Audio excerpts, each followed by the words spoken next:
दोस्तों, महाकुंभ का समय है। प्रयागराज की पावन धरती श्रद्धालुओं से भरी हुई है। हर तरफ आस्था की लहरें बह रही हैं। गंगा, यमुना और अदृश्य सरस्वती के संगम पर डुबकी लगाने के लिए दूर दूर से लोग आए हुए हैं। इसी भीड़ के बीच अचानक कुछ ऐसा हुआ जिसकी किसी को कल्पना नहीं थी। अचानक संगम घाट पर एक विशाल काय कछुआ आ पहुंचा। यह कोई भगवान का संकेत था या कुछ और? सच्चाई जानने के लिए वीडियो को अंत तक जरूर देखें। और अगर अभी तक आपने हमारे चैनल को सब्सक्राइब नहीं किया है तो जल्दी से सब्सक्राइब कर लें ताकि आप ऐसी ही अनोखी घटनाएं मिस न करें। दोस्तों, सुबह की हल्की धुंध के बीच संगम घाट पर लोगों की भीड़ थी। कोई स्नान कर रहा था तो कोई साधु संतों की संगत में बैठकर भजन गा रहा था। इसी भीड़ के बीच संगम के जल में एक विशाल काय कछुआ तैरता हुआ घाट की ओर बढ़ रहा था। जैसे ही वह किनारे की तरफ आया, कुछ लोग डर कर पीछे हट गए। किसी ने चिल्लाकर कहा, अरे वह देखो, कितना बड़ा कछुआ! एक बूढ़ी औरत ने कांपती आवाज में कहा, इतना बड़ा कछुआ मैंने पहले कभी नहीं देखा।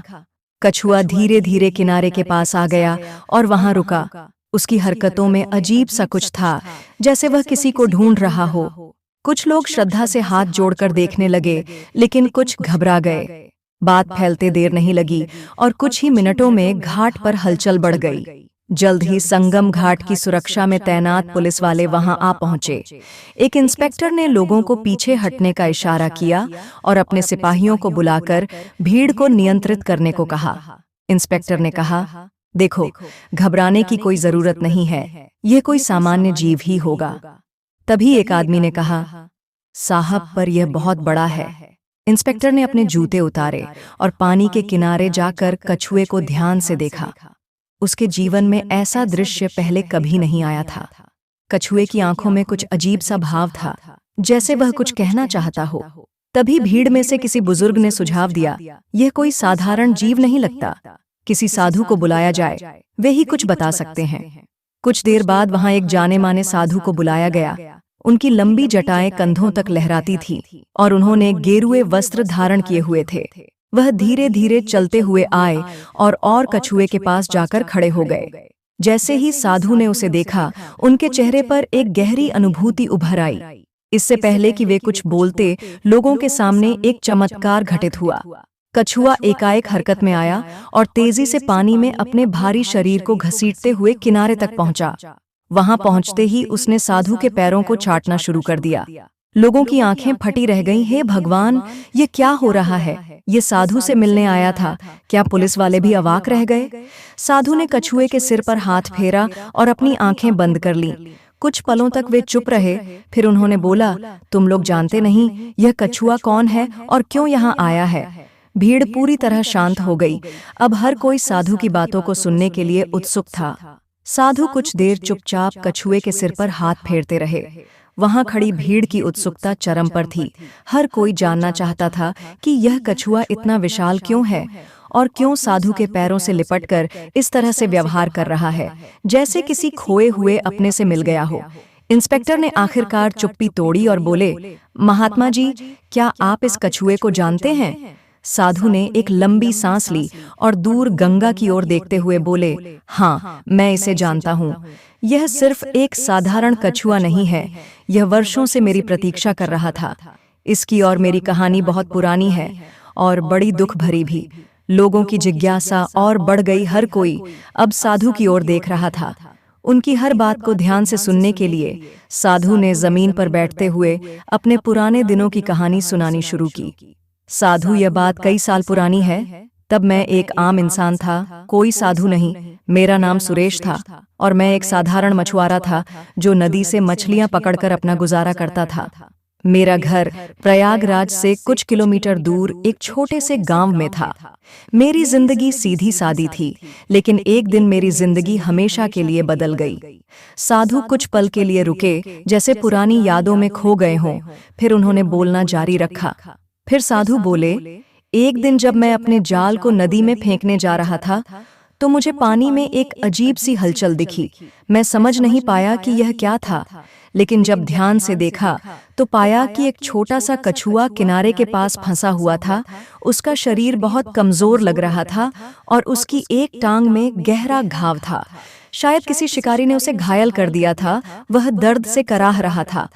दोस्तों, भीड़ अब पूरी तरह से साधु की कहानी में डूबी हुई थी।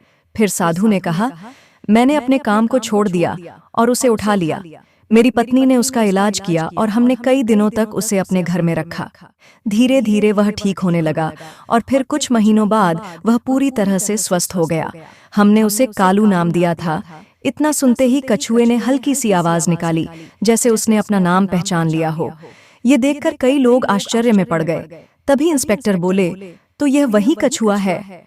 तो साधु ने सिर हिलाया और बोले, हाँ, यह वही कालू है। ये तब से मेरा मित्र बन गया था। मेरे साथ गांव के तालाबों में तैरता, कभी कभी खेतों में घूमता। ये सामान्य कछुओं से बहुत अलग था। शायद यह किसी और ही दुनिया का था। लेकिन फिर एक दिन कुछ ऐसा हुआ जिसने हमारी जिंदगी को हमेशा के लिए बदल दिया। लोगों की सांसें थम गईं। सभी चाहते थे कि साधु आगे की कहानी जल्द सुनाए।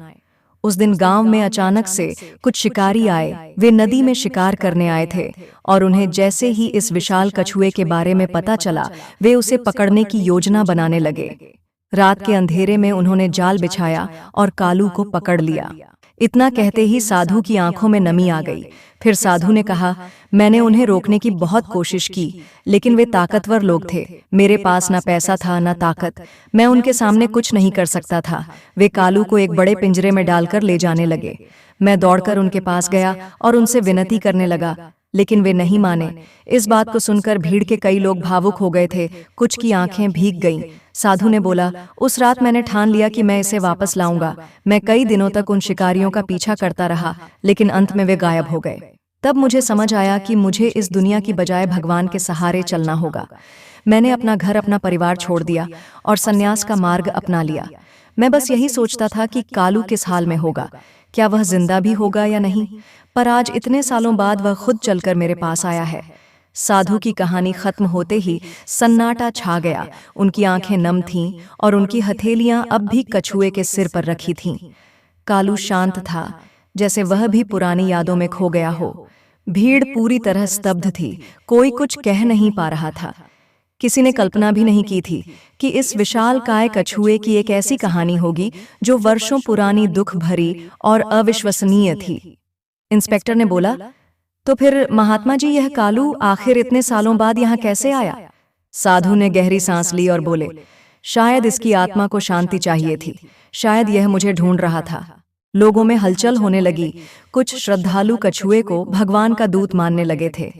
कोई कह रहा था कि यह गंगा का वरदान है, तो कोई इसे किसी देवता का संदेश मान रहा था।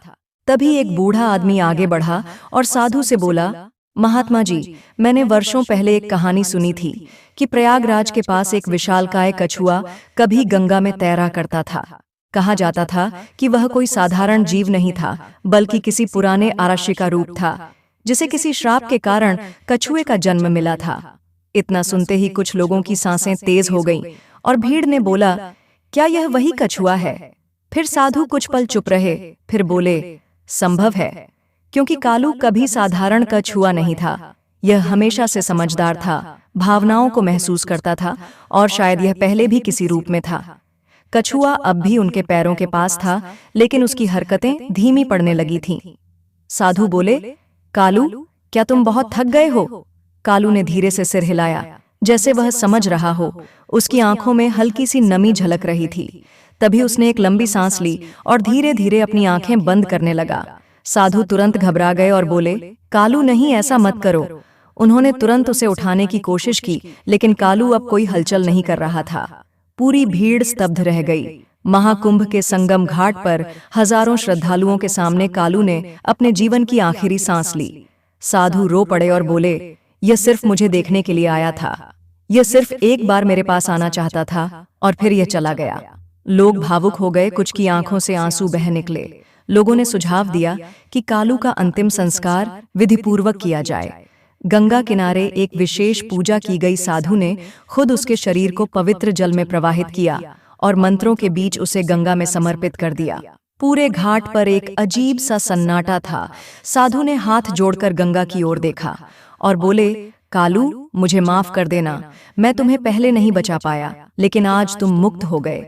लोगों ने गंगा में दीप बहाए और पूरा संगम घाट दिव्य रोशनी से भर गया। उस दिन प्रयागराज के महाकुंभ में एक अद्भुत और रहस्यमय घटना घट चुकी थी, जिसे वहां मौजूद हजारों लोग कभी नहीं भूल पाए। और साधु वह फिर से गंगा किनारे आकर बैठ गए। उनकी आंखें शांत थीं, जैसे उन्होंने अपने जीवन का सबसे बड़ा कर्तव्य पूरा कर लिया हो। और इसी तरह संगम घाट पर घटित यह रहस्यमय और भावनात्मक घटना हमेशा के लिए लोग की यादों में बस गई। क्या यह कालू की अपने मित्र से मिलने की आखिरी ख्वाहिश थी, या फिर किसी पूर्व जन्म का कोई अधूरा बंधन? यह रहस्य कभी पूरी तरह सुलझ नहीं पाया, लेकिन इस घटना ने यह जरूर साबित कर दिया कि भावनाएं सिर्फ इंसानों तक सीमित नहीं होती। मेरे साथियों, अगर आपको यह कहानी पसंद आई हो तो वीडियो को लाइक करें, चैनल को सब्सक्राइब करें और कमेंट में बताएं कि इस घटना ने आपको कैसा महसूस कराया। हर हर महादेव दोस्तों, धन्यवाद।